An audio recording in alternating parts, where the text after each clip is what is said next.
यदा यदा हि धर्मस्य আজি আপোনালোকক দেখুৱাম হাৰিয়ানাৰ কুৰুক্ষেত্ৰ য'ত মহাভাৰতৰ যুদ্ধ হৈছিল।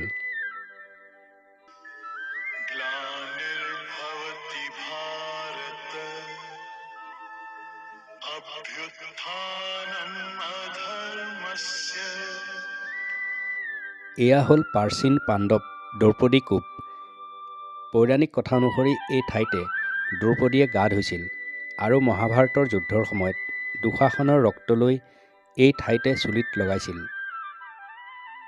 तदात्मानं सृजाम्यहं परित्राणाय साधूनां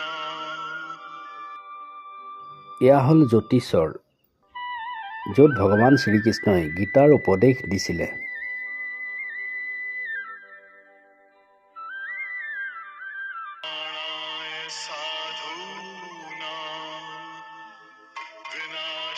এই বৰগছডালৰ তলতে ভগৱান শ্ৰীকৃষ্ণই অৰ্জুনক গীতাৰ উপদেশ দিছিলে।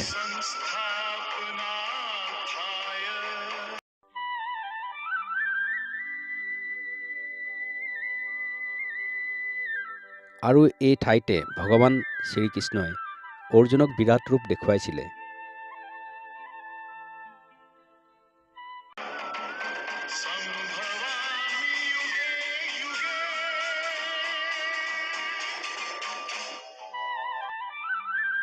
এয়া হ'ল ভীষ্মৰ শৰসজ্জা।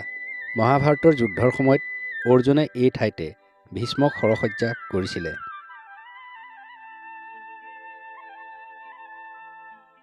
এয়া হ'ল বৰ্ম সৰোবৰ। এই সৰোবৰতে মহাভাৰতৰ যুদ্ধৰ সময়ত দুৰ্যোধনে নিজকে বচাবৰ কাৰণে এই সৰোবৰৰ মাজত লুকাই আছিলে।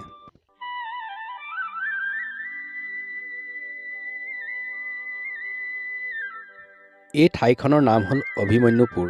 ইয়াতে মহাভাৰতৰ যুদ্ধৰ সময়ত কৌৰৱৰ সেনাপতি দ্ৰোণাচাৰ্যই বেহু বনাই বেহুৰ ভিতৰত অভিমন্যুক মাৰিছিলে।